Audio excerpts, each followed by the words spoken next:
भगवान राम और हनुमान से जुड़ी एक पौराणिक कथा के अनुसार एक बार देव ऋषि नारद, वशिष्ठ, विश्वामित्र और महान ऋषि मुनियों की सभा राम जी के दरबार में लगी थी। सभा में यह चर्चा हो रही थी कि क्या राम का नाम प्रभु राम से भी बड़ा है, यानी राम अधिक शक्तिशाली हैं या राम का नाम। सभा में सभी विद्वानों ने इस अपनी अपनी राय रखी। सभी लोगों ने राम को अधिक शक्तिशाली बताया, लेकिन नारद मुनि का कहना था कि राम का नाम राम से अधिक शक्तिशाली है। उन्होंने अपनी बात को सत्य करने का दावा भी किया। हनुमान जी भी सभा में मौजूद थे और मौन होकर सभी ऋषिमुनियों की बात सुन रहे थे। सभा खत्म होने के बाद नारद मुनि ने हनुमान जी को सभी ऋषिमुनियों का सत्कार करने कहा, लेकिन विश्वामित्र को छोड़कर जब हनुमान जी ने पूछा कि ऋषि विश्वामित्र को प्रणाम व सत्कार क्यों न करूं, तब नारद जी ने कहा कि क्योंकि वो पहले राजा हुआ करते थे, इसलिए वो ऋषि नहीं है।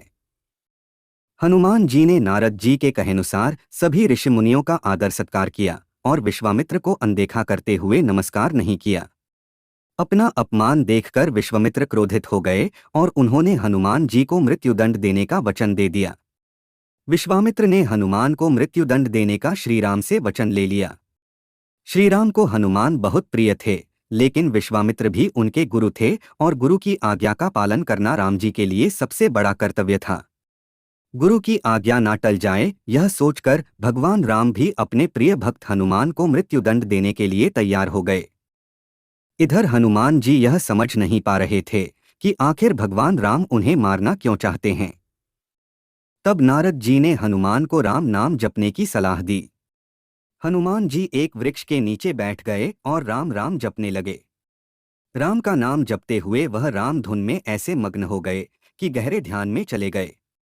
भगवान राम जब हनुमान पर तीर चलाने लगे तो इसका उन पर कोई असर नहीं हुआ, क्योंकि वह राम की भक्ति में लीन थे।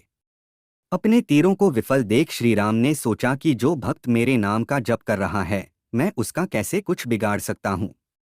लेकिन गुरु की आज्ञा का पालन करने के लिए राम जी ने हनुमान पर अपने ब्रह्मास्त्र का प्रयोग किया, लेकिन ब्रह्मास्त्र से भी हनुमान का बाल भी बांका नहीं हुआ। बात को बढ़ता देख नारद जी ने विश्वामित्र को सब सच बता दिया और राम जी को अपने वचन से मुक्त करने की प्रार्थना की। विश्वामित्र ने राम को वचन से मुक्त कर दिया, लेकिन नारद मुनि ने यह सिद्ध कर दिया कि राम का नाम श्रीराम से भी शक्तिशाली है।